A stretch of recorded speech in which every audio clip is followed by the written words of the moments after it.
Chapter 18. The hour passed quickly, and before I knew it, Roberto was placing his parents' luggage in the vehicle. Between the three of them, there was enough to fill up the entire cargo space and a bit more, with only seating for 5 remaining. I'll stay here. Justin volunteered. No, you go. I'm sure everyone would like more time with you. I'll stay, I told him. Nina, I want you with me. Justin, go tell Mommy and Papi goodbye. Roberto commanded. Well, that settled that, I thought. When she exited the house, I politely asked, Mrs. Ortega, would you like to sit in the front seat? Thank you. Like a queen, she moved forward and waited for her subject, Roberto, to assist her into the SUV, while I clambered into the rear and slid across to the middle, hemmed in on either side by Ortega males. On the 30-minute ride to the airport, I spoke softly with Enrico, asking about school and telling him how much he'd been missed since his return to Texas to live with his mother. At the entrance to the departure gate, I gave him a big hug. He murmured in my ear, Don't mind, Mommy. I've always liked you and think Dad's a lucky man. Looking forward to officially welcoming you into the family, Mom. His words warmed my heart. I returned Mr. Ortega's one-armed hug and nodded goodbye to Mrs. Ortega. We stood there until they disappeared from sight, before heading to the parking garage. The silence on the return trip was deafening. Unlike the companionable silences of the past that interspersed our normally nonstop flow of conversation, this was heavy with the weight of things unsaid. I wondered what was going through his mind. Maybe he and his mother had talked, and now he was having doubts about his decision to marry me. Wouldn't be the first time I'd experienced such. I knew how much influence certain mothers had over their sons' lives. Tyrone had married me because of his mother's constant nagging to do the right thing. You got that girl pregnant, now you need to marry her and take care of your children. I had no idea she'd been pushing him so hard. Of course, at the time, I was clueless about a lot. Once we married and she realized I was my own woman, i.e., I wouldn't let her or anyone else control me, she began to earnestly campaign to separate us. I don't know what she'd been saying to Tyrone, but on plenty of occasions she'd told me, Nina, you can do bad all by yourself. You don't need a man pulling you down. That Tyrone, he's just like his daddy. Took a long time for him to grow up, too. You don't need to put these children through what I went through. Get out while you're young and still can. In the beginning, I'd get angry, especially when I'd overhear her telling my husband, You'll never be anything without me. I've been where you're trying to get. You need me.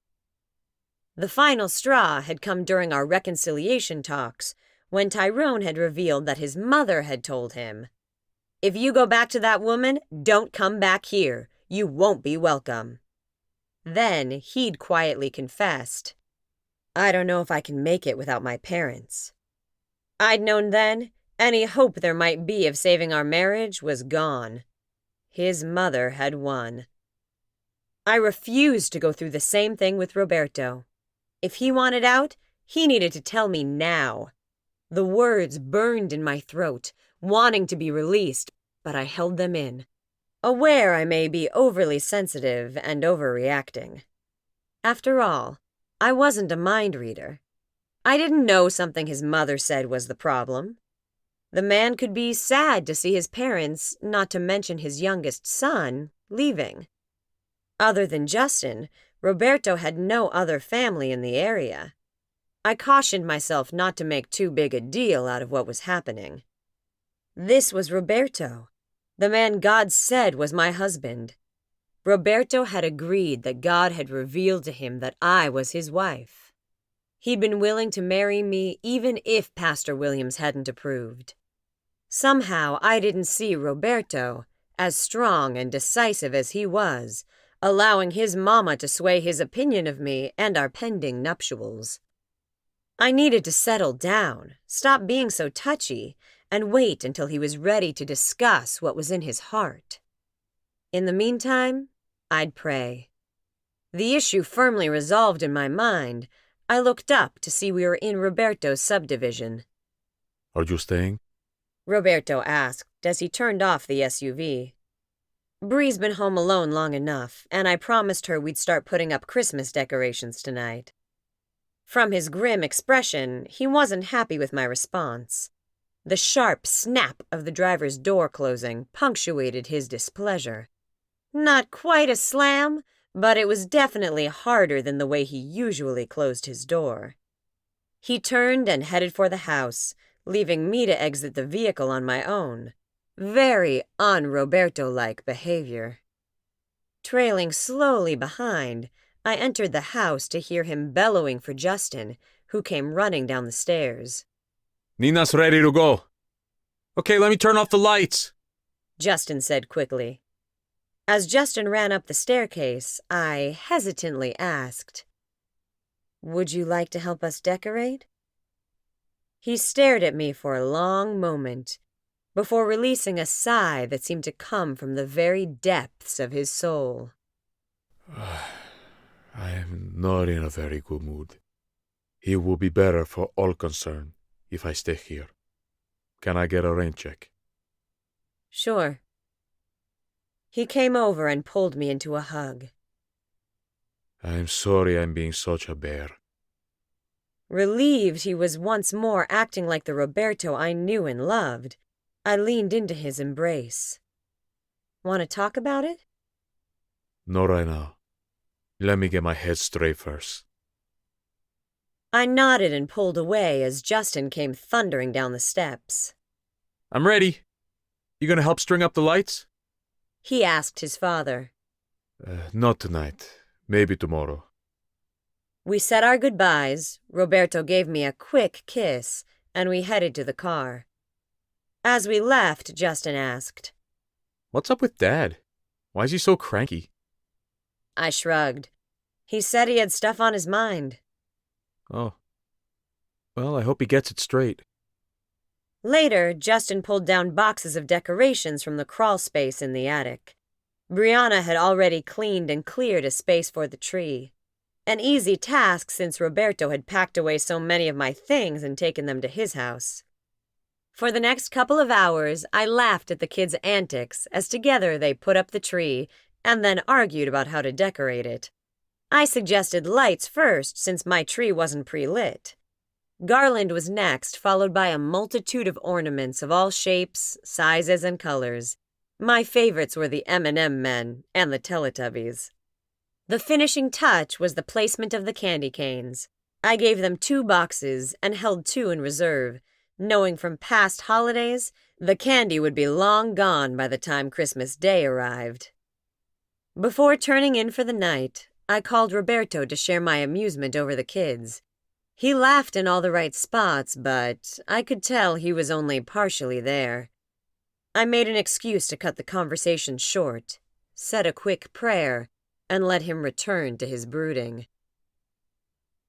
It was difficult getting back into the swing of things at work. My body was still in vacation mode and wanted to be home in bed. I perked up immediately when I was told the big boss wanted to see me. Curiosity and nerves will do that to a person. Nina, come in and close the door. Mr. Davis told me. Eric, one of the floor supervisors, was already inside. As I took the seat indicated, I glanced back and forth between the two. They both looked serious. Hoping I wasn't in trouble or, God forbid, about to lose my job, I asked, "Did I do something?" Their eyes met briefly, some message passing between them. In a way. Mr. Davis said. Am I in trouble? I didn't think I'd done anything worth getting terminated over, but who knew? With the economy the way it was, did they even need a reason? Eric finally smiled. You're not being fired, Nina. With his words, I relaxed. Phew, that's good to know. Mr. Davis cautioned. What we're about to say can't leave this office. He waited for my agreement before continuing. Chris is retiring. Eric's moving up to take his place. Rather than hiring someone totally unfamiliar with our operation to fill Eric's spot, we're splitting it into 3 lower-level management positions. We'd like to offer you one of them. Me? I squeaked, collapsing into the backrest of my chair. Yes, you. You're already doing the work, Mr. Davis stated. And a damn fine job of it, too. Eric inserted. You'll still be responsible for all the supply ordering and managing their various budgets, but in addition to this location, you'll handle our other 2 facilities. The supply clerks at those sites will have to get their orders approved by you. Mr. Davis explained. You'll also be responsible for the inventory. You already do most of it. Eric added. So, what do you think? Your benefits won't change much, I'm sorry to say. Mr. Davis said ruefully. I waved that concern away. I already have great benefits. I couldn't imagine them any better. A little less expensive, maybe, but not better quality. Also, your salary will be... Mr. Davis named a figure twice the amount I earned now. Are you serious? I gasped. Yes. The crinkle at the corners of Mr. Davis's eyes showed his amusement. So, you interested? I wanted to scream, "Yes!" Then a troubling thought crossed my mind. If I accept, who will I report to? Much as I hated to admit it, I didn't like all the managers. There was 1 or 2 I honestly didn't think I'd work under, no matter how much money was being offered. You'll be working directly with me, Eric said with a smile. Oh, good. In that case, I accept, I said, not bothering to hide my relief. Eric laughed, knowing perfectly well how I felt about some of the others. Mr. Davis held out his hand. Welcome aboard. Your new position as supply and inventory supervisor begins Monday. I'll leave Eric and you to work out the details between now and then. That will be all. He dismissed me. I walked to my cubicle, excited but trying to hide it. Over and over I praised God for this miracle. I couldn't wait to tell Roberto. I called as soon as I reached my desk, and again at lunch with no success. I didn't leave a message. This was too good an announcement to leave on voicemail. By the end of the workday, caution had tempered my excitement somewhat. I hadn't seen or signed any paperwork confirming my new position and salary. Until I saw it in black and white, I figured it might be prudent to keep it to myself. Besides, Roberto still hadn't heard anything about his job. While I had no doubt he'd be happy for me, it might leave him feeling worse about his own state. So, when he called as I was leaving the office, our conversation was much different than I'd originally intended. Nina, you called? He asked, sounding distracted. Yes. Why didn't you leave a message? It was nothing. I was at lunch and wanted to hear your voice, I told him, softening my voice. Are you sure that's all it was? Positive. If you're sure. He pressed. I am, I confirmed.